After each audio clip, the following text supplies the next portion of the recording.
ขณะนี้ท่านกำลังฟังสถานีวิทยุกระจายเสียง FM 104.5 เมกะเฮิรตซ์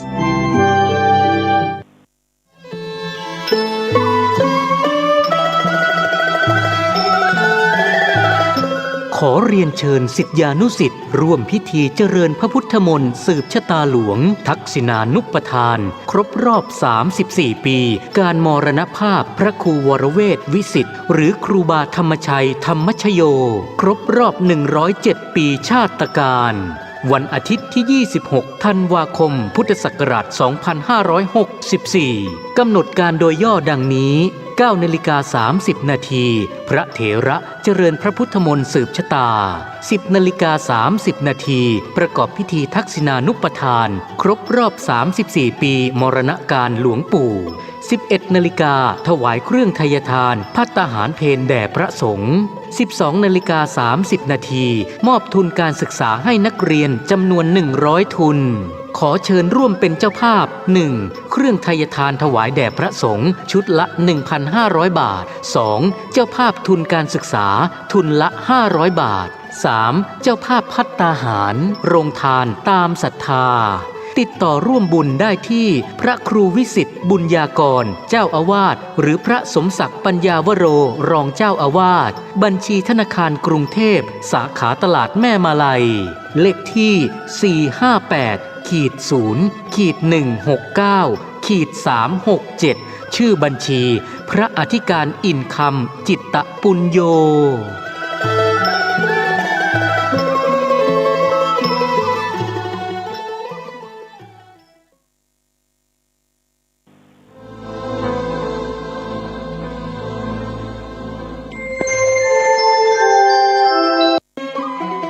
ขอเชิญร่วมงานปฏิบัติธรรมสานต่อเจตนาครูบาอาจารย์สืบกำกึดยึดเจตนาเสริมสร้างศรัทธานำพาประชาชนงานปฏิบัติธรรมณม่อนพระศรีสองเมืองดอยนางแก้วระหว่างวันที่8ถึง12ธันวาคม2564เพื่อสืบทอดเจตนาครูบาอาจารย์พระเดชพระคุณพระเทพวิสุทธิคุณกุศลคันธโรอดีตที่ปรึกษาเจ้าคณะจังหวัดเชียงใหม่และพระเดชพระคุณพระสุนทรปริยัติวิกรมทรัพย์นรินโทอดีตเจ้าคณะอำเภอเวียงป่าเป้าตลอดจนเป็นการสร้างความสามัคคีในหมู่คณะสงฆ์นำพาญาติโยมพัฒนาจิตใจฟัง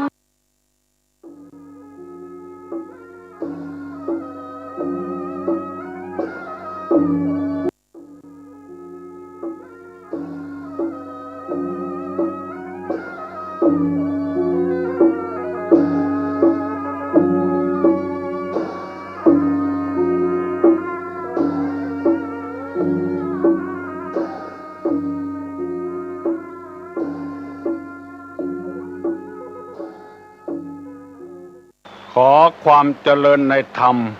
และความผาสุกทางใจจงได้บังเกิดมีกับท่านสาธุชนคนดีผู้เจริญในศีลผู้เจริญในธรรมทุกท่านพร้อมกันนี้ขอยกมือ10 นิ้วขึ้นตั้งหวังกิ้วก่ายเกษากราบอาราธนาเอาคุณพระแก้วเจ้าทั้งสามบุญศีลบุญทานที่ท่านทั้งหลายได้กระทำปั้มเปงมาในอดีตคุณพ่อคุณแม่ผู้ประสิทธิ์ประสาทคือกำเนิดเกิดมาเป็นคนและคุณของครูบาอาจารย์ผู้ให้วิชาความรู้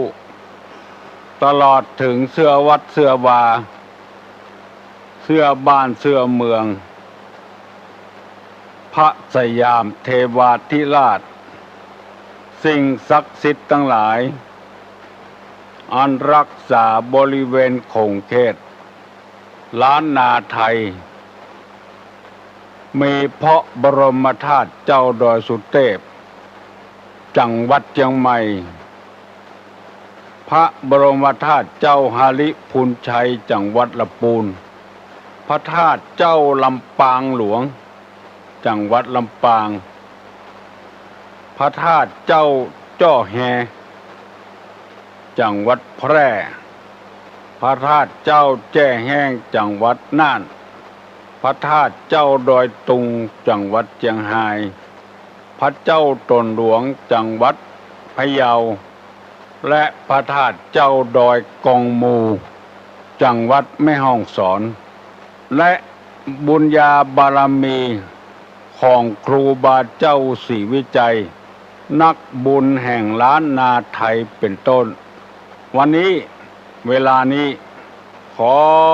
ยกมือ10 นิ้วอาราธนาและเชิญชวนได้มาปกปักรักษาท่านสาธุชนทั้งหลายผู้รับฟังรายการนี้อันประกอบไปด้วยท่านเจ้าคุณท่านพระครูท่านประหลัดท่านสมุข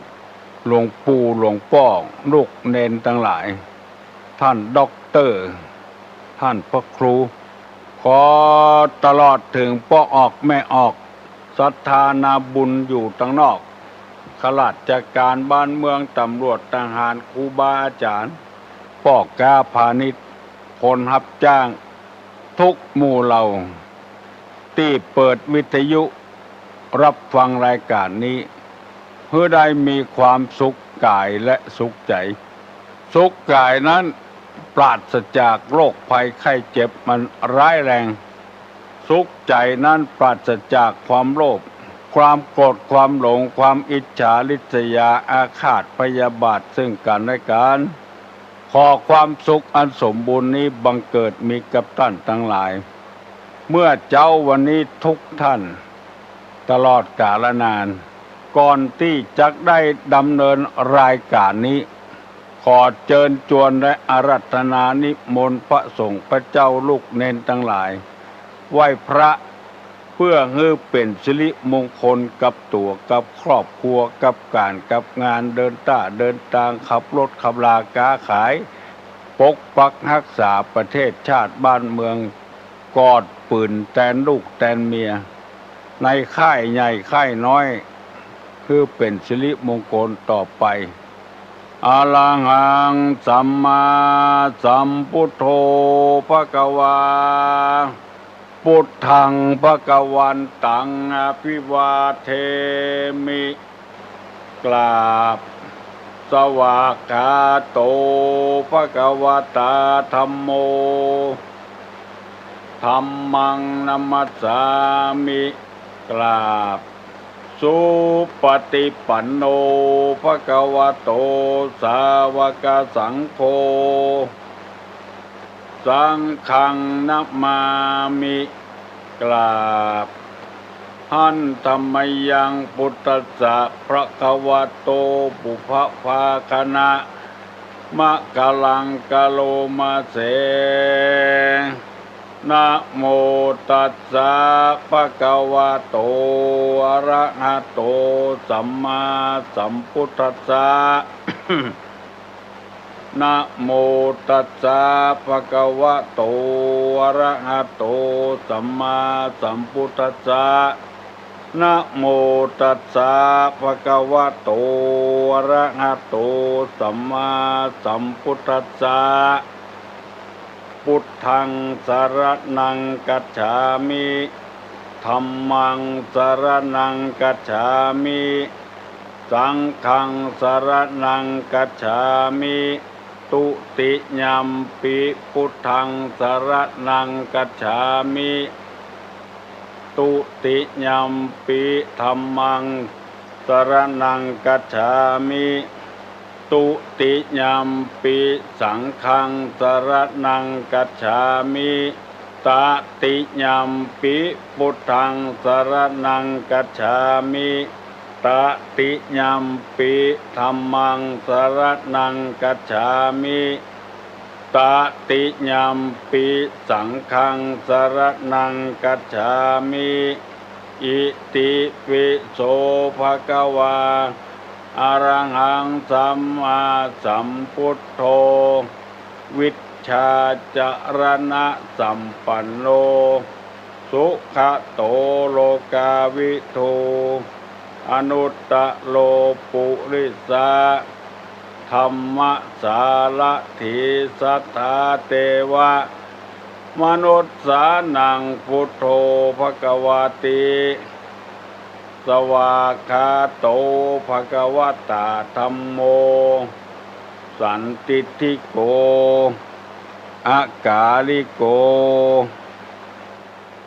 เอหิปัสสิโกโอปนะยิโกปัจจตังเวทิตโพวินโยหิติสุปฏิปันโนภควโตสาวกสังโฆอุจุปฏิปันโนภควโตสาวกสังโฆญาญาปฏิปันโนภควโตสาวกสังโฆสามิจิปฏิปันโนภควโตสาวกสังโฆญาติตังจัตตาลิปุริสายุคานิอัฏฐปุริสาปุคลาเอสาภควโตสาวกสังโฆอาหุไนโยปาหุไนโยทักขิไนโยอัญจลิกาลนิโยอนุตตะลังปุญญเขตตังโลกัสสาติกราบหนึ่งกราบสองกราบสามกาเลนะธรรมัสสวนังเอตัมมังคารมุตตะมังมาแล้วเด้อมาแล้วเสียงก้องเสียงกอง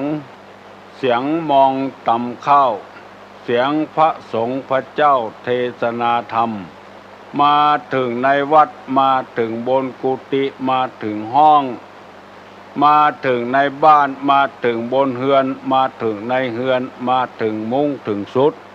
มาถึงเฮือนเตาไฟมาถึงห้องน้ำมาถึงบนรถยนต์ที่กำลังขับอยู่มาถึงในไร่ในสวนมาถึงกลาดมาถึงเปิ้นออกกำลังมาเจ้าอยู่มาถึงกุฏิกุฏาง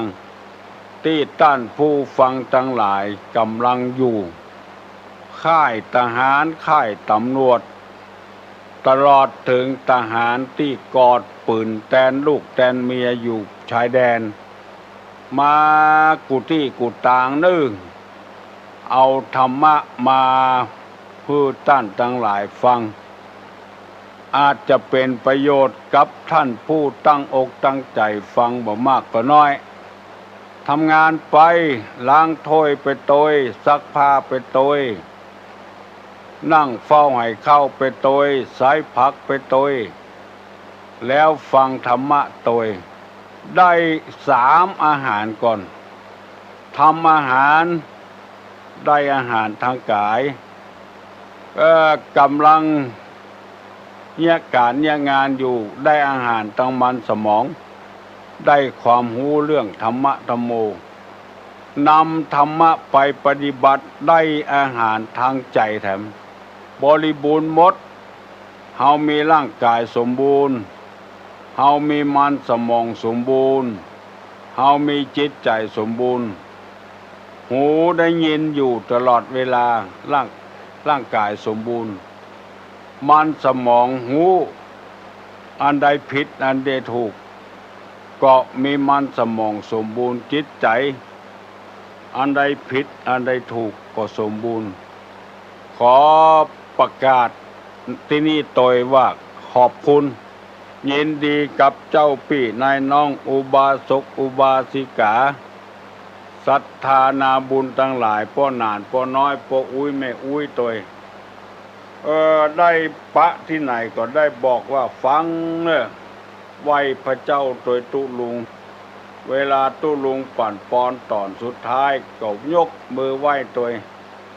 บางคนจนพอได้แล้วอายุวัฒโกธนวัฒโกสิริวัฒโกบางคนก็บ่ได้เตื้อ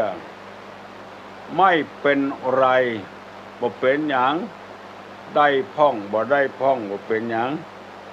ถ้าไผอาจสามารถว่าโดยตุลุงได้ท่องไปถึงวันถึงไว้วันได้ก็วิเศษเลย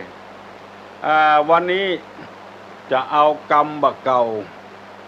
มาฝากฝังพี่น้องทั้งหลายโดยกรรมว่าของบะกินหูเน่าของบะเล่าหูลืมฟังแถมกรรมเน้อของบะกินหูเน่าของบะเล่าหูลืมความหมายก็บ่งชัดแล้วว่าอาหารการกินที่เก็บใส่ตู้เย็นก็ดีเก็บไว้หั่นไว้นี่ก็ดีจะกินก็บ่กินเอาฮื้อไผก็บ่ฮื้อละไว้หั่นก่อนละไว้หั่นก่อนเน่าหมดเสียดายของผ้าผ่อนต้อนสบายบ่นุ่งบ่ย่องก็เก็บละไว้เมินเข้ามาเข้าหนูเฟาะฟอนพบเหี้ยเบอะเสียดายของเล็กๆน้อยๆจะอี้นั่นเปิ้นฮ้องว่ากิเลสเขาครอบงำกิเลสที่ว่านี่คือมัจเฉรธรรมคือมัจฉริยะแปลว่าความตนีกินก็บ่กินตานก็บ่ตานเอาละไว้มันเสียของเสียผลเสียประโยชน์เพราะฉะนั้นจะต้องระบายคือคนอื่นพ้องเป็นการสงเคราะห์คนมันเน่าไปเสียมันเสียไปเสียเสียดายมันแปลละไว้อย่างสะสมเข้าแผ่วในวัดในวาพุ่นเก็บไว้เพราะฉะนั้นต้องมีการเสียสละทุ่มเทให้แก่คนอื่นสวดมนต์ก็ดีมนต์ที่บ่ท่องบ่บนเป็นมนต์ทินไปเหี้ยคือเครื่องเศร้าหมองไปเหี้ยอันใดก็ตามจะต้องท่องตลอดเวลาถ้ามาอันมันจะลืมไปแล้วมันเสียดายขี้เก่าขี้เดิมต้องเอาออกคือคนอื่นบริจาคให้แก่คนอื่นถึงจะรู้เรื่องเมื่อตะวานี้เป็นวันป้อตุลงได้นำเอาหน้าที่ของป้อออกเสนอมันหลายข้อหลายบทเกินไปเลยบรรจบสักกรรมแล้วแถมอย่างหนึ่งมีคนมาบอกว่าเสียงบัดชัดโซ่ซ่าวันนี้ถ้าเป็นจะได้หลัง6 โมงเกิงไปแล้วรายงานให้ตุลุงพองเด้อว่าเสียงชัดเจนดีก่อถ้าจะรายงานมารายงานที่0531212222เด้อ0531212222เมื่อตะวานี้ได้นำเอามาเสนอว่าพ่อคือบุพการีผู้ทำไอ้อย่างทุกอย่างไว้ก่อนให้ลูกเรียกว่าบุพการี2พ่อคือพ่อพิมพ์ของลูกเต็กแบบเต็กพิมพ์ไว้ให้ลูกแน่นอนเลยอันบ่มีสักน้อยถึงบ่มีจะต้องเหมือนป้อหลายอย่างลูกถ้าลูกเป็นคนเชื้อใดถ้าป้อเป็นคนเชื้อใดต่อมาลูกก็จะเป็นคนเชื้อนั้นลูกป้อมันหายเมาเอี่ยวเมาเล่นเมากินคบเพื่อนคบฝูงเมื่อน้อยๆมันเป็นแบบเป็นพิมพ์ให้ลูกพอได้แต่งงานมีลูกบ่นักก็น้อยละลูกซนหายเดือดร้อนบัญญังสักเตื้อป้อก็เดือดร้อนมีหลายคนมาปรึกษาหารือกับตุลุงจะได้กับลูกผมเขาถามว่าเมื่ออ้ายน้อยๆอย่างอี้เป็นอย่างอี้ก็โอ้ครับแต่เนอะเมาเอี่ยวคบเพื่อนคบฝูงบ่เข้าบ้านเขาจองมันเป็นอย่างอันหาก็เพราะเหตุว่าพ่อคือพ่อพิมพ์ของลูกเนี่ยป้อเนี่ยจะได้มาลูกเกิดมาก็จะเป็นเจ้าอันถ้าลูก เป็นคนว่าพ่อเป็นคนว่าง่ายสอนง่ายบ่นอกคอกบอกฟังกำพ่อกำแม่ ลูกก็จะฟังกำพ่ออย่างนั้นมันเป็นผลสะท้อนเป็นพ่อพิมพ์อยู่แล้วและข้อที่สามว่าพ่อคือพรหมของลูกพรหมที่ว่านี้คือพญาพรหมพรหมของลูกนี้พ่อจะต้องเต็มเปี่ยมไปด้วยเมตตากรุณามุทิตาอุเบกขาเมตตาปรารถนาจะให้ลูกเป็นมีความสุขบ่ละบ่ทิ้งลูกเหี้ยหายยายหยาดบางคนเนี่ยอย่างอันแต่เพราะบ่ได้รับข้อมูลที่ถูกต้องเอาเมียเอาละลูกไว้อย่างไข่ไก่บ่พอบ่กว่าอย่างสักอย่างอันนี้ก็เอาความสุขส่วนตัวบ่ได้เป็นพรหมของลูกพรหมของลูกนี่จะต้องมีเมตตาหาทุกสิ่งทุกอย่างจะให้ลูกได้มีความสุขแล้วปรารถนาจะให้ลูกได้พ้นทุกข์มีวิธีใดใหญ่หน้ากล้าบานบ่มีที่อยู่ที่กินก็เสาะฮือหาฮือเมื่อไผได้ดิบได้ดีก็พอยินดีโดยครูบาอาจารย์ก็ตามไผก็ตามแล้วบดีใจเสียใจเกินไปนี่เป็นพรหมของลูกวันนี้จะได้นำเอาข้อที่สี่ว่าพ่อคือเลือดก้อนหนึ่งของลูกเลือดในอกของพ่อก้อนหนึ่งที่มีร่างกายของพ่อแบ่งปันให้ลูกได้เกิดมาเป็นคู่เป็นคนถ้ามี6 คนก็เลือด6 ก้อนของพ่อแบ่งออกจากร่างกายเพื่อปั้นขึ้นมาเป็นลูกเลือดก้อนหนึ่งของลูกของพ่อบัดใจเฮาเกิดกลางก่อไม้กลางต้นไม้กลางดินกลางหญ้าพ่อจะต้องเสียเวลาทุ่มเทหิหากาขายบกให้บกสวนทำเกษตรทำทุกอย่างเพื่อจะเอาเงินคำกำแก้วเสาะเงินเสาะคำแบ่งไว้ให้ลูก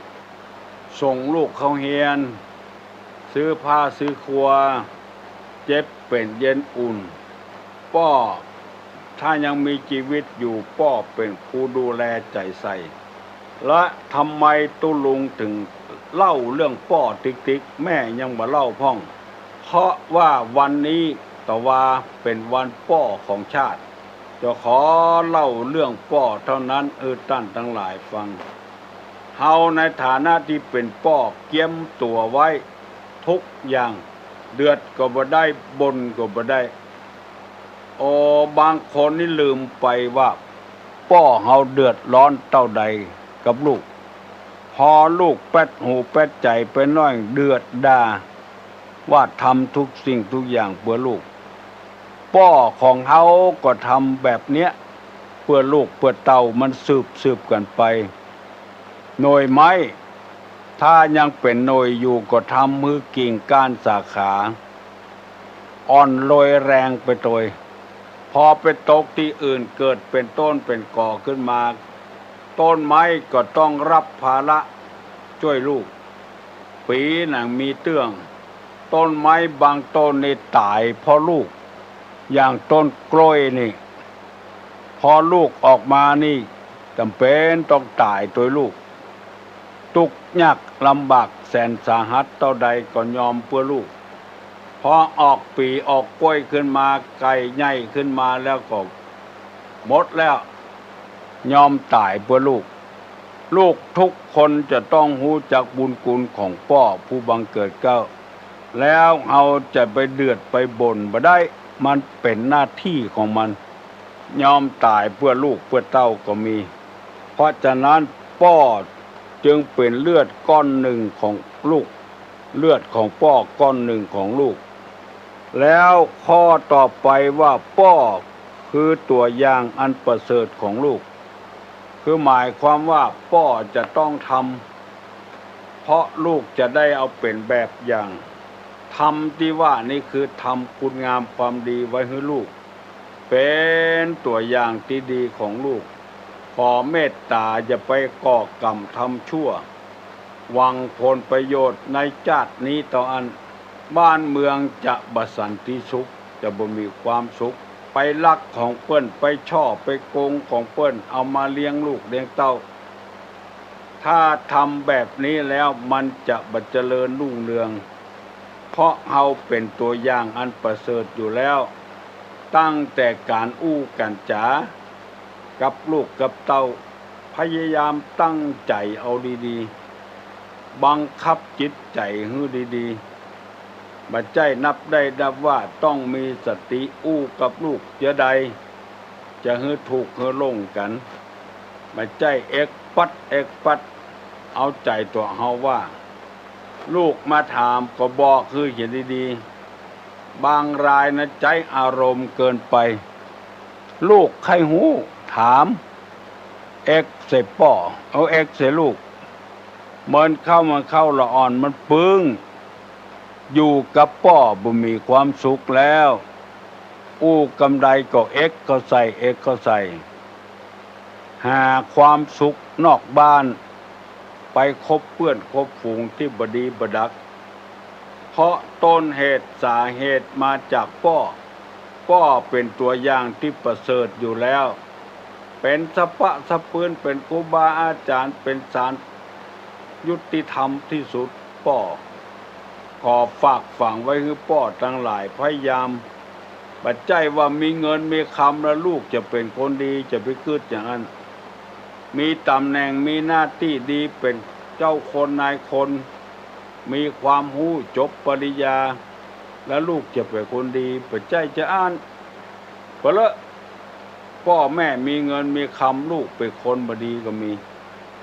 พ่อเป็นคนที่มีความรู้ความฉลาดเป็นเจ้าคนนายคนลูกบดีก็มีบางคนมาบ่นมาเดือดว่าเป็นครูสอนนักเรียนตั้งแต่ประถมหนึ่งไปเพียวพุทธประถมปลาย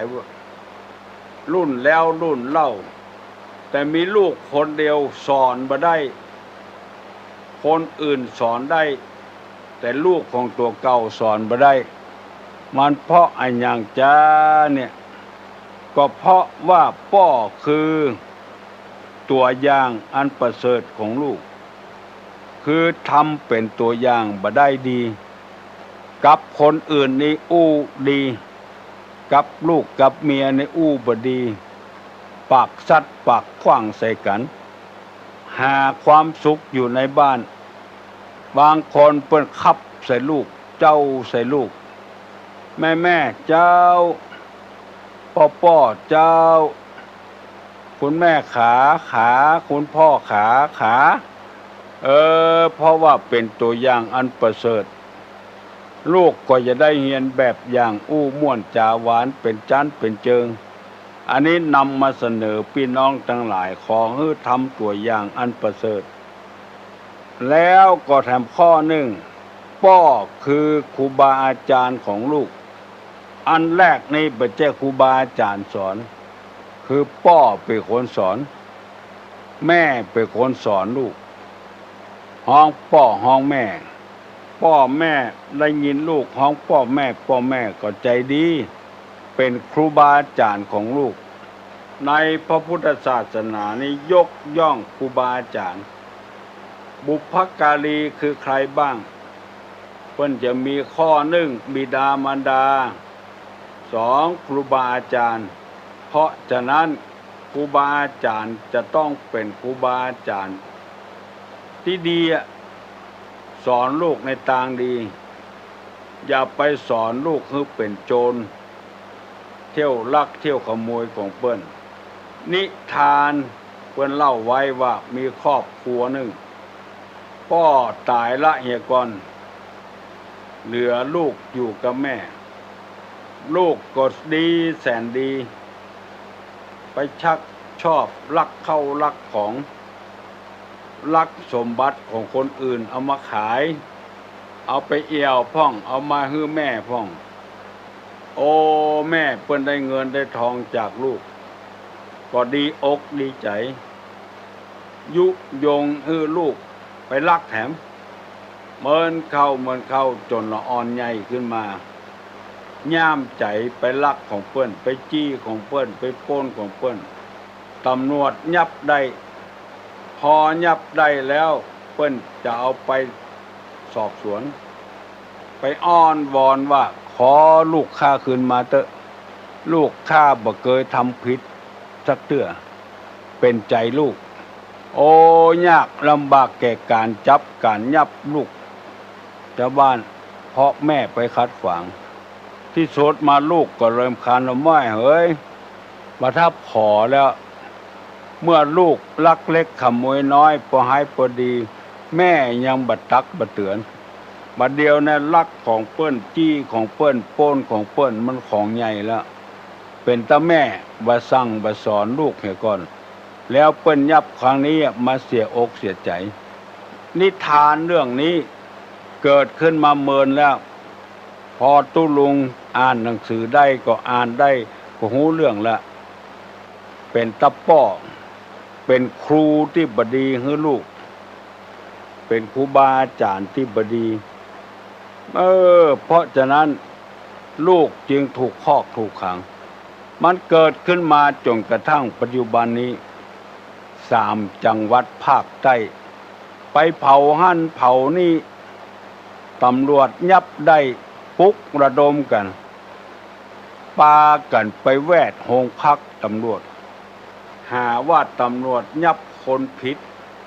คนแล้วคนเล่าคนแล้วคนเล่าเป็นเจ๊ะ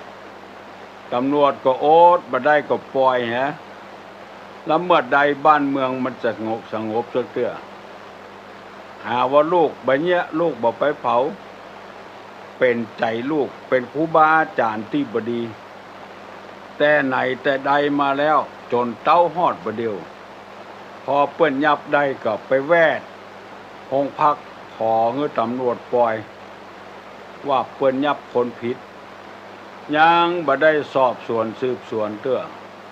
เพราะว่าบ่มีไผสั่งไผสอนพ่อแม่ทำตัวอย่างที่บดีเป็นครูที่บดีลูกไปคบหาสมาคมกันเป็นคนให้คนกาดลูกนึงพอออกไม่ออกลูกนึงไผยังบ่ลูกอย่างนึงจะได้ออกเงียเวียกเงียการลูกเจ้า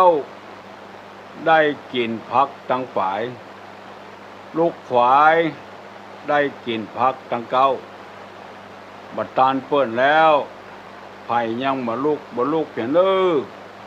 บอกว่าตุเจ้าพระนายพ่อใจไม่ยิง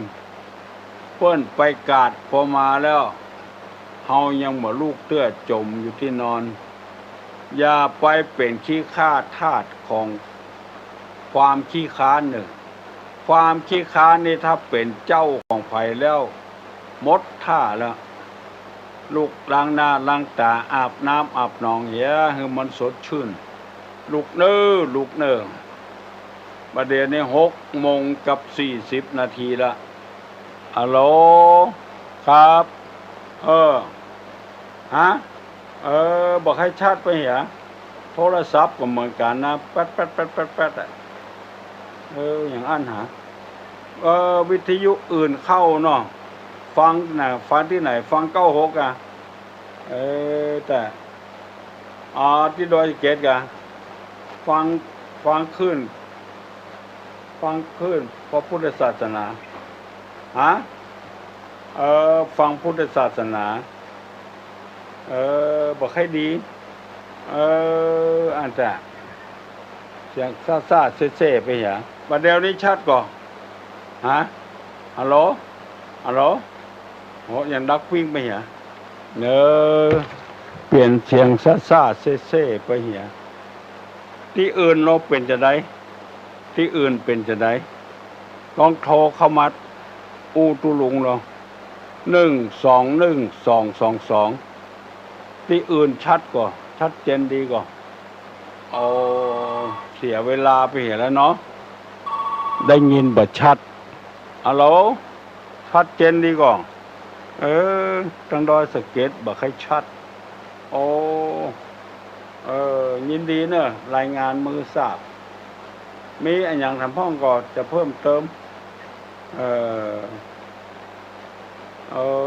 กี่ข้อไงล่ะเอาไปกินเตื้อเข้าใจดีเนาะ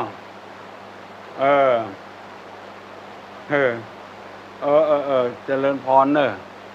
เสาะเขากินมากินข้าวง่ายเหรอเป็นตัวอย่างที่บดีลูกคือเต้า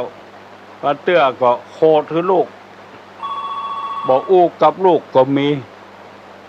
ลูกก็บ่ม่วนอกม่วนใจหาความสุขที่อื่นเจริญพรเจ้าอันแถมหม้ออากาศมันเป็นตาอากาศเถอะก็ละปูนมันแป้นโนยินดีเนอะโอ้ประยุทธ์จะสู้จนวินาทีสุดท้ายเจ้าจกลีบางเตื้อก็โคตรคือลูกน้อยเดียวบอกอู้กับลูกกับเต้าก็มีป้อมเป็นตัวอย่างที่บดีฮัลโหลชัดก็ฮัน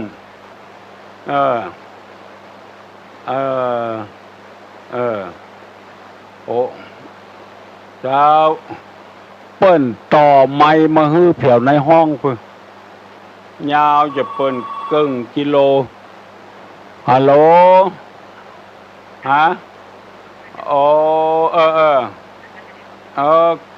เจริญพรเนอะโอ้รายงานมาฮื้อตลอดถ้าไผ่ฟังบัดชัดฮัลโหล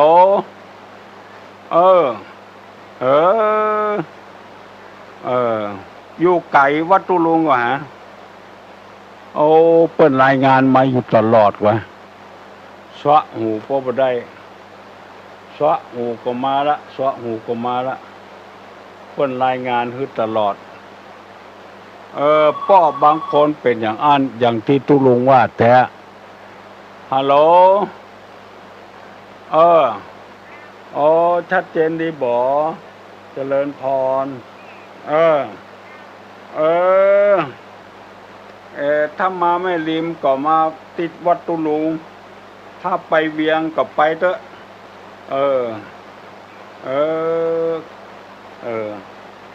วัดไหนวัดโสพนารามลูกหงยาปะแงะมาเกือบกิโลขึ้นมาทางเหนือนะเอามาฝากมาหอมที่วัดก็ได้รับขึ้นมาเถอะเอามาตัวเด้ออันมันจะแมะอยู่ห้านวัดบ่ใจวัดตุลุงเด้อเลยขึ้นมาแถมวัด1 กิโล 10พอดีตกหน้าวัดนะเขาลงรถก็เข้าวัดเลยตอนมีรถส่วนตัวก็เอารถเข้าวัดเลยมาบริจาคเถอะมีตุเจ้าต้อนรับบันค่ำยินดีจะนักอยู่สันซ้ายแหละสันกลางบ้านมอนแหละบ้านนันโฮบ้านนันโฮไปใจอยู่ยังประทาดกัน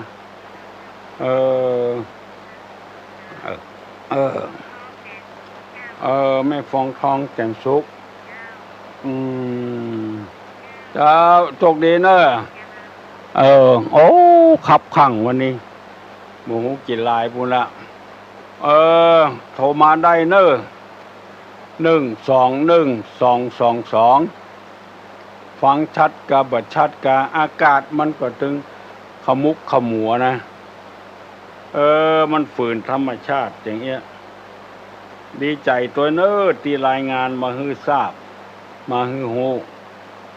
พยายามเป็นครูบาอาจารย์ที่ดีของลูกของเต้าอย่าไปบ่อู้กับลูกกับเต้านี่มันบ่ม่วนฮัลโหลครับ ก็ยังมาจบด้วยยังทำสองข้อวันพุธจะเริ่มละแห้งที่สุดแห้งลมคมที่สุดคมน้ำจำที่สุดความรักเนาะ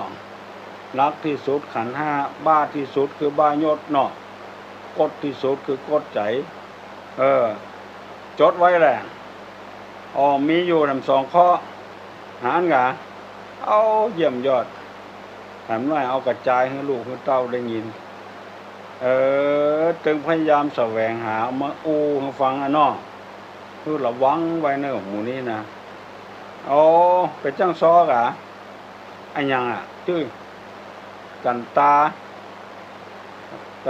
ที่นี่กะพระเจ้าโกนนี่กะดีกะ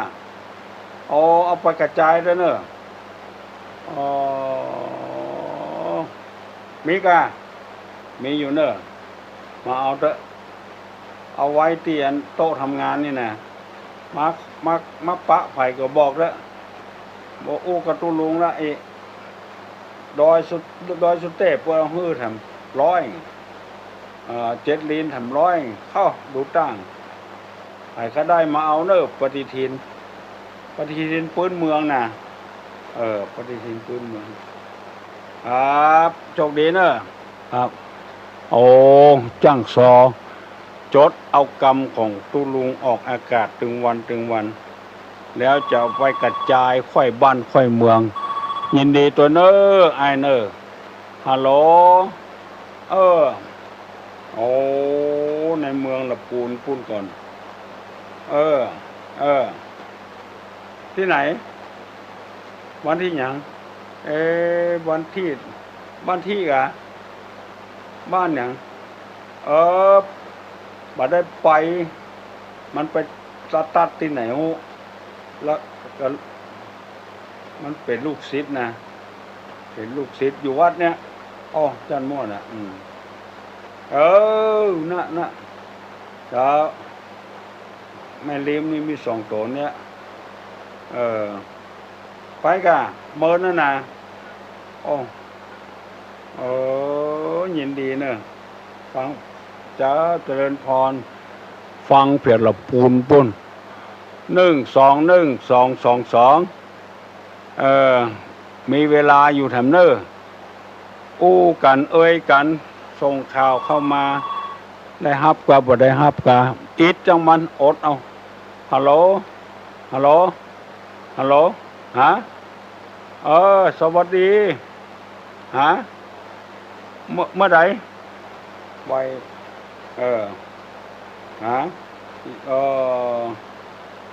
อิติปิโสน่ะดีแล้วเกิดมาตึงเตื้อของได้ทำตึงเตื้อได้นักได้น้อยนั่นเป็นทำเรื่องเนาะเจริญพรดีใบดีบอดพอออกไม่ออกเขาส่งข่าวมาคือเป็นห่วงเป็นหามดีใจตัวเนอะได้ป่อดีได้แม่ดีไว้ในบ้านในเมืองลำปางบุญแล่ชัดเจนดีบ่เจริญพรฟังหูเรื่องกูกำเนาะที่น่ากลัวนะ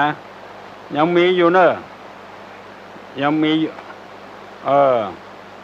วันนี้บ่ออกวันนี้บ่ออกเด้อวันต่อไปกวยออกโชคดีเนอะ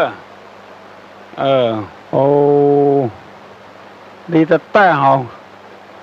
จนบ่ได้จ้างได้ย่างมาทำแล้วฮัลโหล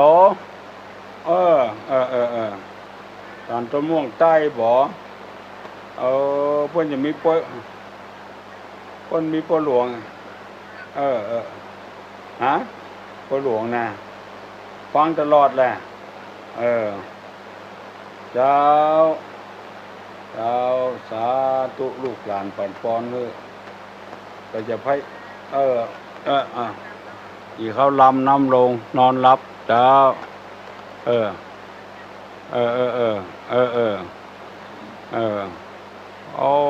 กวยเอาตัวน้อยเจ้า มันจะเหมือนอกมันใจกูย่างมันเป็นไปบ่ได้เพราะว่า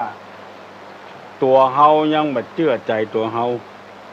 บางทีก็สอนตัวเฮาบ่ได้สักกรรมก็มีจะไปฮื้อเปิ้นเหมือนตัวเฮาบ่ตกบ่เสี่ยงก็บ่ได้ที่ตุลงนำมาเสนอนี่ก็เสนอแนะแนวฮื้อบ่ได้จะดีบ่ดีก็เป็นเรื่องฮัลโหลเจริญพรที่ไหนหนองตองอ่ะ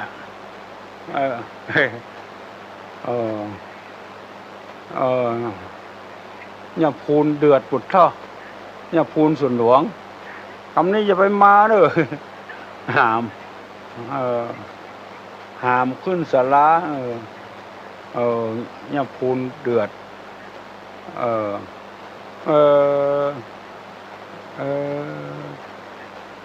ตอนได้หาตอนได้หาตึกพระครูตันน่ะก็น่ากับบุญไปหาจนได้จนเป็นมันหมูอย่างนี้ใดนะ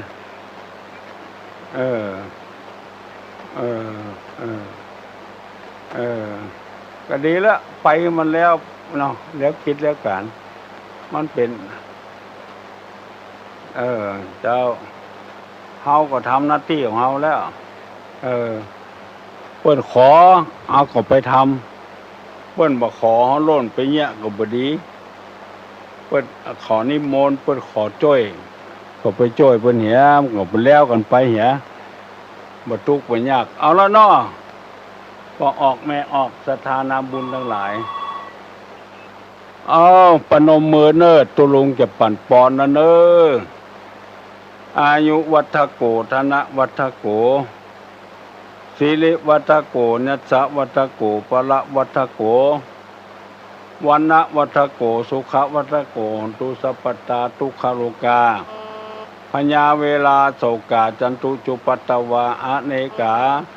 อันตะระญาปิวินาสันตุจเตจสาใจยะสิทธิตันังลาพังโสถีภกัญญังสุขังพลังสิริอายุจะวันโนจะโภกัง